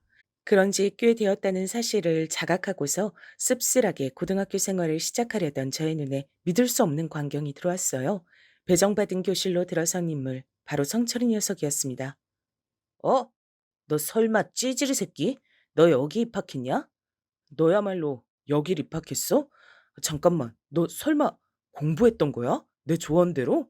이런 미친놈이 그 입 안 닥쳐? 누가 네 조언대로 공부를 했다는 거야? 대체 누가? 하지만 네가 그때부터 당장 공부를 하지 않았다면 여길 올 수 있었을 리가 없는데. 닥치라고 했다. 야, 찌질이, 너 진짜 내 손에 대갈통이 날아가고 싶어서 환장을 했구나. 저를 보며 성철이는 이를 갈았고 1년 전보다 체격이 더욱 좋아진 그 녀석을 보면서 저도 모르게 슬며시 눈을 내리깔았습니다. 머릿속으로는 망했다는 생각이 가득했죠. 역시 그때 괜한 오지랖을 부린 것 같았어요. 그 중학교를 나온 옆반의 녀석을 찾아가 어떻게 된 것인지 민망함을 무릅쓰고 물어보았습니다. 그러자 그 녀석이 알려주길 성철이 녀석이 양아치 무리에서 결국 튕겨져 나왔는데 딱히 친구가 없으니까 조용한 모범생들한테 가서 억지로 친구를 먹고 다니더니 소란 안 피우고 계속 공부만 했다는 겁니다. 그리고 아마 이 고등학교는 턱걸이로 들어온 것 같다 그랬어요. 별로 안 반가운데. 그리고 별로 예감이 좋지 않아. 여러분, 어째서 나쁜 예감은 늘 맞는 법일까요? 세상사 결코 쉽지 않은 것 같습니다. 제가 전학을 간 중학교에서 같은 고등학교로 진학한 녀석들도 당연히 몇 있었는데 성철이가 제 얘기를 들어버렸던 겁니다. 저희 집이 쫄딱 망해서 다 쓰러져 가는 구옥에서 살고 있고 그래서 제가 전학까지 갔었단 사실을 말입니다. 오호라, 그런 거였어? 야, 속이 다 시원하네. 처음부터 난 그 새끼가 마음에 안 들었어. 눈깔에서부터 잘난 척하는 기운이 넘쳐 흘렀거든. 촌티만 팍팍 풍기고 놀 줄도 모르고 그저 찌질하기만 한 녀석이 공부 좀 하고 집안이 잘 산다는 이유로 고고하고 매사에 자신만만한 거 그게 그렇게 꼴보기가 싫었는데 아, 하늘이 내 편인가 보다. 어쩜 이렇게 좋은 일이 다 생겼냐? 성철이가 신이 나서 그렇게 말하는 것을 목격한 녀석들이 한둘이 아니었습니다. 옆반 녀석이 저한테 다가와서 그걸 슬쩍 알려줬죠. 못된 성철이 녀석은 제 불행을 자신의 행복으로 삼았습니다. 제 상황이 즐겁고 고소해서 어쩔 줄 몰라 하더군요. 이제 거리낄 것이 없다는 듯 성철이는 저를 본격적으로 괴롭혀댔습니다. 솔직히 고등학생 시기나 돼서 친구를 괴롭히는 것 너무 유치하고 저급하지 않습니까? 그 당시에도 저는 그렇게 생각했습니다. 상대할 가치도 없다고 여겨서 성철이가 저의 체육복에 저질스러운 욕을 매직으로 적어놓든 제 교과서에 우유를 붓든 제 사물함에 압정을 쏟아놓든 아님 대놓고 저를 발로 차며 낄낄거리든 그저 묵묵하게 굴었습니다. 따지고 보면 저는 성철이 녀석에게 실질적인 조언을 날려서 도움을 주면 줬지 나쁜 행동을 한 적이 없었습니다. 먼저 시비를 건 적도 없었고요. 그래서 성철이 녀석도 이러다가 말겠지 싶었습니다.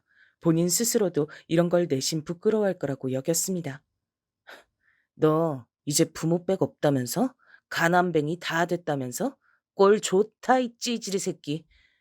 하지만 세상에는 남을 괴롭히는 것에서 희열을 느끼는 부류가 있더라고요.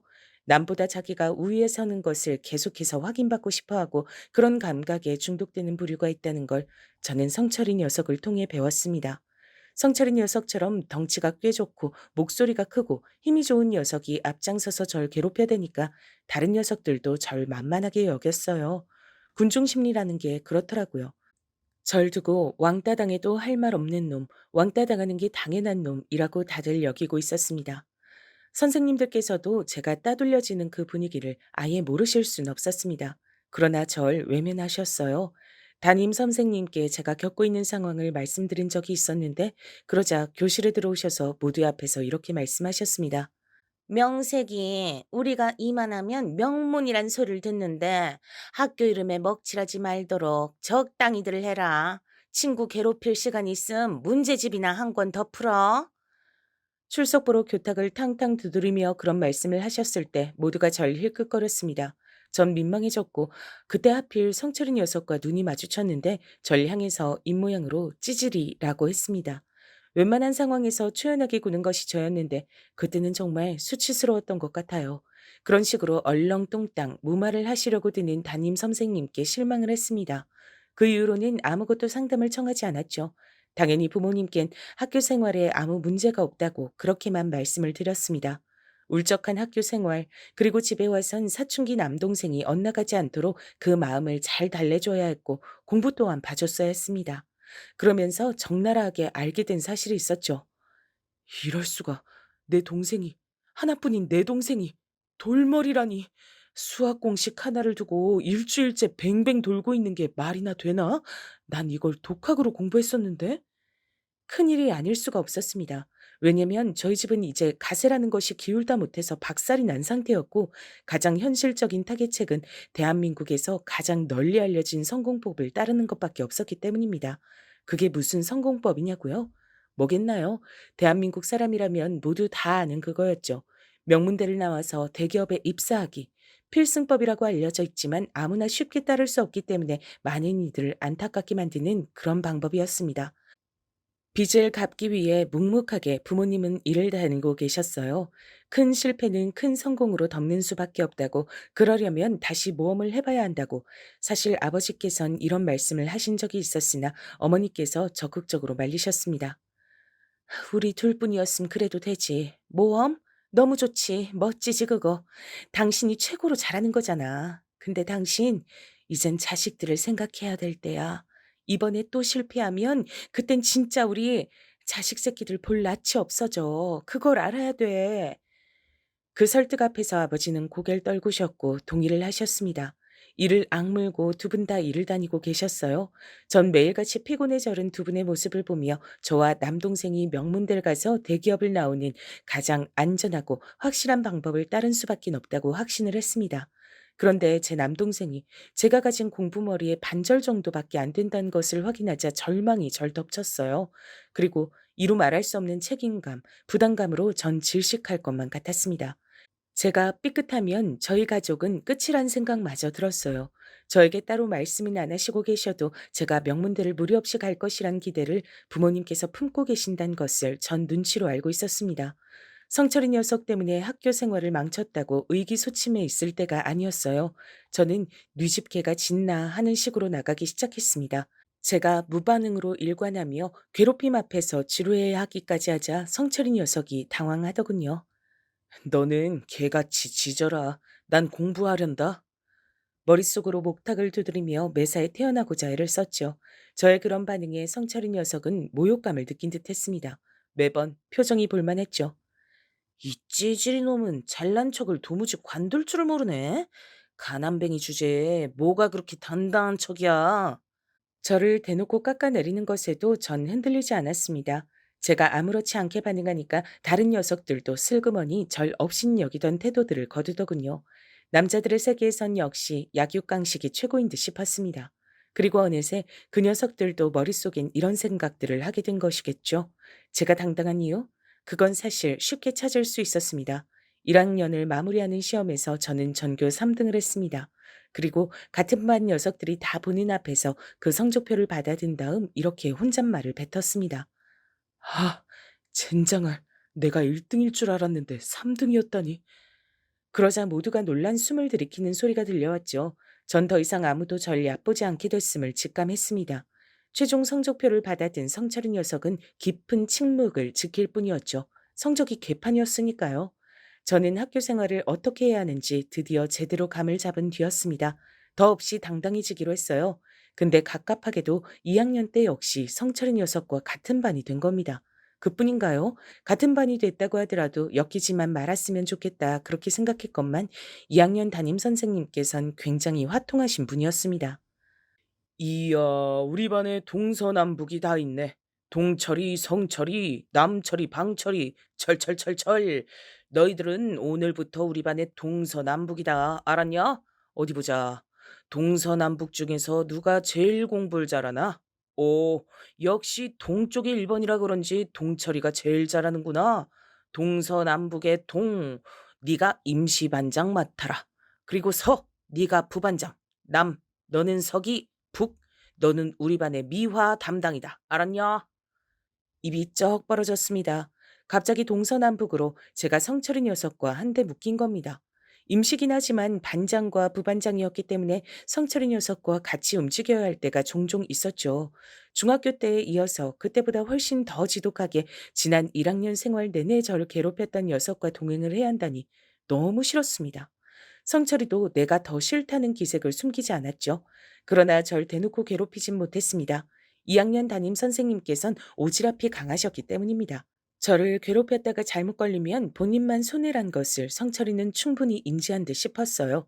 불행하게도 임시란 이름은 정규란 이름으로 넘어갔습니다. 다른 녀석들이 아무도 동서남북의 자리를 탐하지 않았기 때문입니다.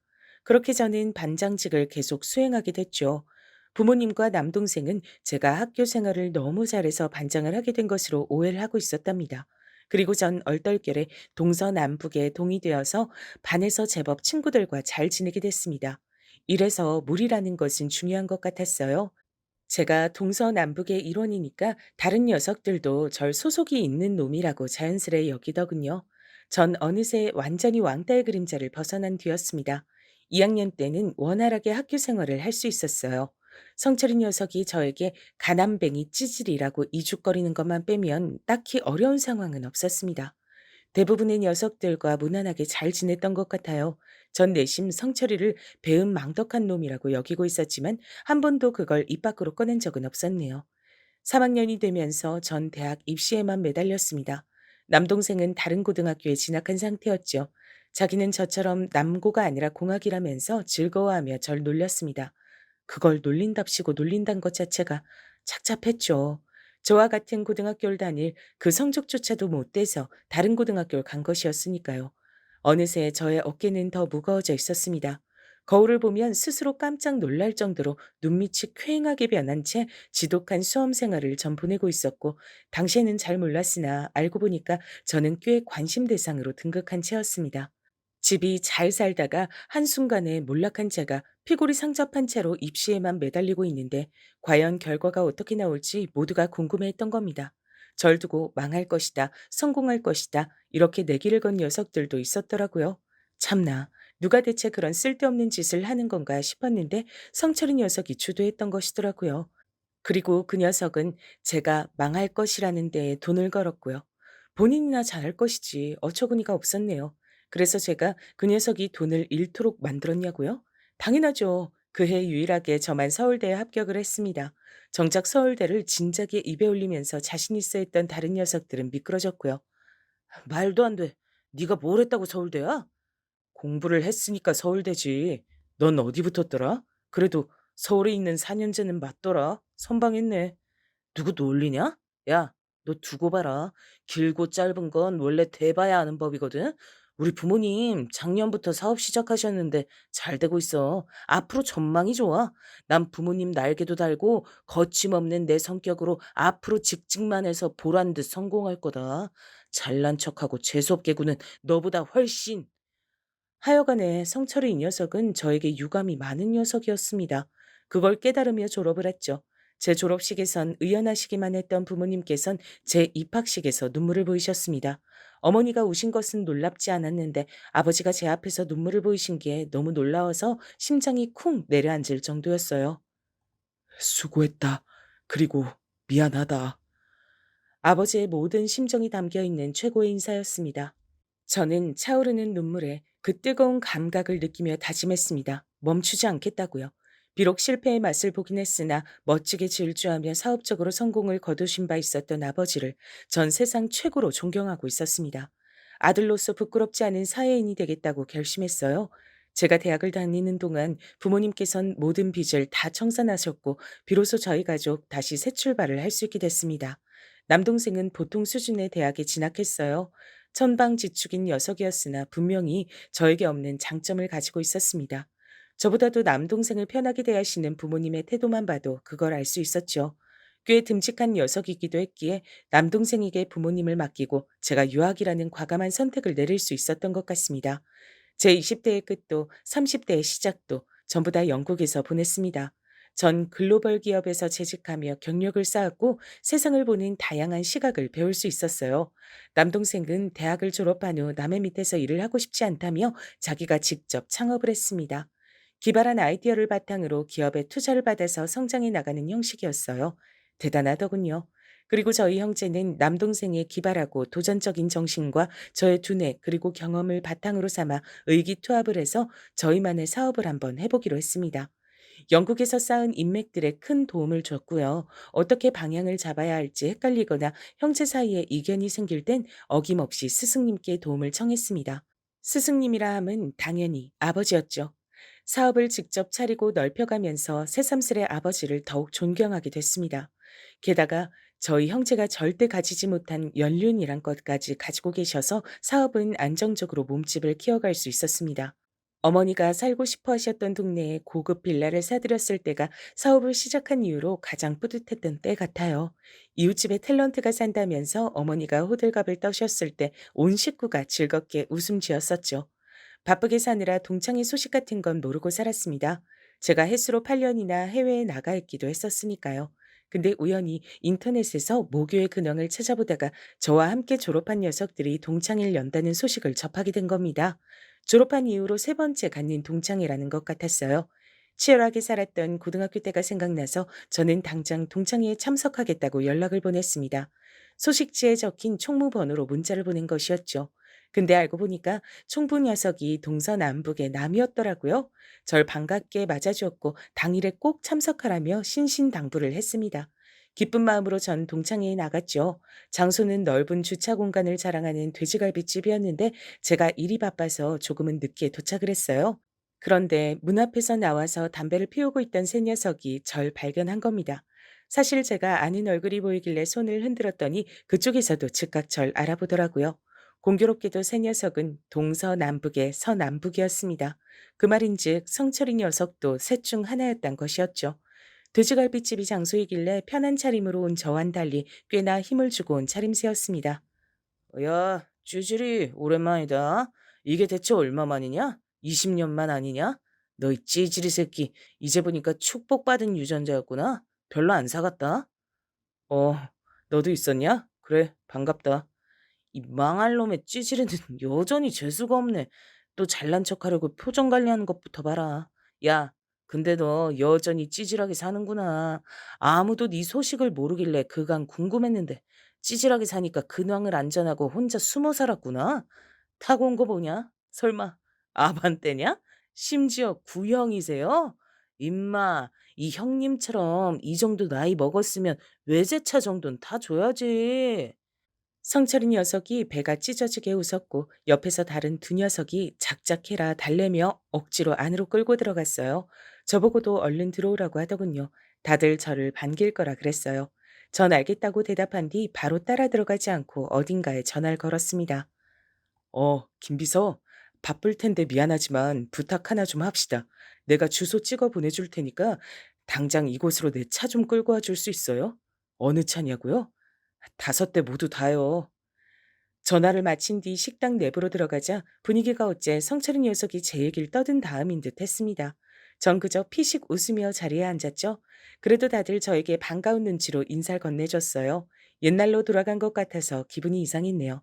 다들 어떻게 살았는지 간단한 이야기도 들을 수 있었는데 성철이 녀석은 자기 부모님의 일이 제법 잘 풀려서 그간 고생 한 번 안 했으며 탄탄한 직장에 다니고 있는 데다 빨리 승진까지 했다며 저에게 자기 자랑을 실컷 늘어놓아서 절 웃음 짓게 만들었습니다. 왜 웃냐? 네가 가지지 못한 성공의 삶 내가 가져서 그게 신기해서 웃냐? 공부 말곤 재능이 없었던 이 찌질아. 아니, 그런 게 아니라 사업하면서 화려하게 살 줄 알았는데 직장인이라니.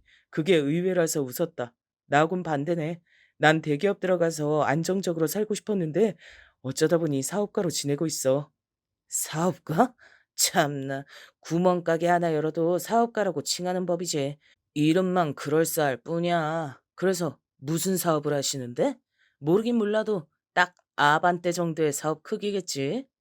아, 넌 사업 크기를 차로 가늠하나 보다. 그럼 지금 확인할래? 내가 소소한 취미가 있는데 특이한 차를 수집하는 거거든. 오랜만에 너희들 만났는데 그 정도는 구경시켜줘야 될 것 같아서 내 비서통에서 차를 가져왔어. 다들 궁금하면 보러 나가자. 특이한 차를 수집해? 비서가 있어? 지랄하네. 잘난 척하는 게 아주 인이 박혔구나. 그래, 그 잘난 아반떼 말고 뭐 있는데? 어디 한번 보자. 성철이 녀석이 크게 웃으며 앞장섰고 다들 호기심 어린 눈을 한 채 따라 나섰습니다. 그리고 그 녀석들이 마주한 건 차 한 대의 집 한 채 값이라고 할 수 있는 슈퍼카가 나란히 5대나 주차되어 있는 진풍경이었죠. 대표님, 말씀하신 대로 대표님 차 가지고 왔습니다. 제 수족이라 할 수 있는 김 비서가 차를 운전해서 온 전문 운전기사들을 대동한 채 저에게 깍듯한 인사를 올렸습니다. 저와 굉장히 막역한 사이인데 어떤 자리인지 다 눈치채고 일부러 과장되게 예의를 차리더군요. 그 센스에 감탄했습니다. 바로 그때 성철이 녀석이 다리에 힘이 풀려선 털썩 주저앉았어요. 마, 말도 안 돼. 이게 다 네 차라고? 어떻게 이럴 수가 있어? 너는 네 대가리로 이해가 안 되면 무조건 말도 안 된다고 하냐? 옛날부터 생각한 거지만 넌 참 뭐든 좁게 생각하는 녀석이야. 제가 혀를 끌끌 찾아 모든 녀석들이 저를 놀람과 존경이 가득한 눈으로 쳐다봤어요. 앞다투어 저의 지난 얘기를 자세히 듣고 싶어서 안달들을 냈죠. 성철이 녀석은 입술을 꽉 깨문 채로 제 소유의 슈퍼카드를 한 번 더 바라보다가 고개를 떨구었습니다. 그러더니 모두가 식당 안으로 들어가서 시끌벅적 이야기꽃을 피운 사이 슬쩍 먼저 가버렸어요.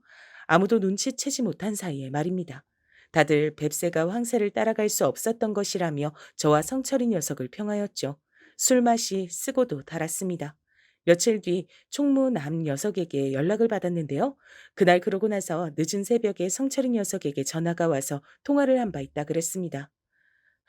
나는 왜 안 되는 거야? 그 찌질한테 끝까지 안 되는 거냐고. 정말 찌질한 건 바로 나였다는 것만 같아서 진짜 미쳐버리겠다. 술에 잔뜩 취한 목소리로 목 놓아 울었다고 합니다. 어휴, 알만하다 싶었네요. 그 후로 며칠이 더 지나서 성철이 녀석으로부터 연락을 제가 따로 받기도 했었어요. 그간 미안했다나 뭐라나. 지금이라도 좋은 친구로 지내보고 싶다나 뭐라나. 그런 소리를 하길래 그저 피식 웃어줬습니다. 글쎄, 그럴 수 있는지 없는지 답은 네가 더 잘 알고 있지 않냐, 성철아? 그러자 성철이 녀석은 조용해졌죠. 제 쪽에서 먼저 전화를 끊고 올려다보았던 하늘. 정말 푸르르고 속이 다 시원해지는 색깔이었습니다. 열심히 달려온 보람이 있는 그런 멋진 풍경이었죠. 사실 이것도 꽤 된 일이고요. 지금은 시간이 또 흘렀습니다. 그리고 그때보다도 지금이 더 여유롭고 행복하다고 감히 그렇게 말할 수 있는 일상을 저는 보내고 있네요.